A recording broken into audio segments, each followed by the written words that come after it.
Good afternoon, E39 Source. Colton here with my 01540i6. Today we will be replacing the chain tensioner on the lower passenger side of the M62 TUB44 placed in front of us. We will need to start by removing our airbox. To do so, we will need to remove the 6 clips here, one on each side of the MAF, one here, one here, one here, one here, this 10mm bolt right in the back here, and you will need to unscrew this clip here as well as pull this plug off for the MAF. There will also be one more clip down here. Once we have our airbox removed, we can get our first look at the bolt we are going to be working on. Here is the bolt, right here, 19mm, and we are going to have to get that out. Now, I've done some reading, and some people say to use a swivel socket, some people say to use a long extension socket. I'm going to play around with a few things, and I'll tell you what I use. I'm going to try to start to loosen this. Now, from what I have read, oil will come out when we try to loosen this. Now, to try to counteract that, I will place a rag underneath it. Here is my old tensioner versus my new tensioner. To get my tensioner out, I ended up using a 19mm regular socket with a, I would say, 2-inch, half-inch drive socket extension with a half-inch ratchet. Now, here's the tricky part.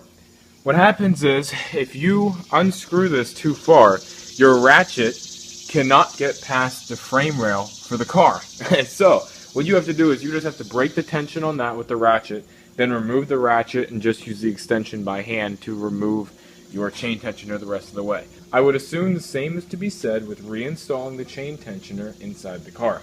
So, what I'm going to do now is go ahead, take this and carefully reinsert it into the car. Now, my little clip that I was unaware that I needed to buy, which goes between the engine and this bolt right here, it's like a little washer, is still on my engine. So what I'm going to do is I'm going to leave that there and I'm going to reuse that since I don't have one. So when you buy your tensioner, just remember to buy a clip. I didn't, so I have to reuse my old one. Now, before I put the new tensioner in, I want to take a moment to show you what the old tensioner versus the new tensioner are like. Now, as you can see here, the new tensioner is much longer. Now, this one and this one have the same internal parts. This one, I'm going to apply the same force to these, I swear. That has that much spring. It's worthless. This one is functioning properly. So, hopefully that'll help a little bit with the knocking. So, let's go ahead, reinsert this in the engine, and try to tighten this up. Be careful not to drop this into your belly pan. As you can see here, the new tensioner is now installed in the engine.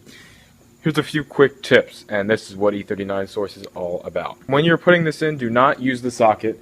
Stick this in by hand. I recommend sticking a layered paper towel, such as this, 4 or 5 thick, right down in here. Put it between, I guess that's the AC compressor, put it between the AC compressor and the frame of the car. What this does is this creates a valley, if you will. You're going to tuck this up very much like this. Try to keep it out of your way as much as possible. But what you're doing is you're creating a valley, almost like a diaper, if you will, between the frame and the AC compressor. That way, if this does slip out of your hands, it will fall down into this and hopefully catch itself before it falls down into your belly pan, your engine bay, ground, whatever's down there. Before you lose that and you lose your spring, just know that that is a quick tip. So, basically what you're going to want to do is hold it in with one hand, push up with your fingers, and twist with your other hand. And it's going to take about 5 minutes. Be very patient. Just try not to cross thread it. Once you do that, take your ratchet, give it a nice tight yank, and don't go too tight. These are aluminum block engines. You can strip bolts on them. Be careful. Anyways, so mine is now reinstalled. I am going to go ahead and install my air filter box back into place, then the air filter box cover, put all that in, put that 10mm bolt back in, reconnect the MAF, and start up my engine. Hey guys, what's up? A few weeks later now, I've been driving the car with the new timing chain tensioner in. Actually drove it to Ohio and back, and I didn't have a single issue with it.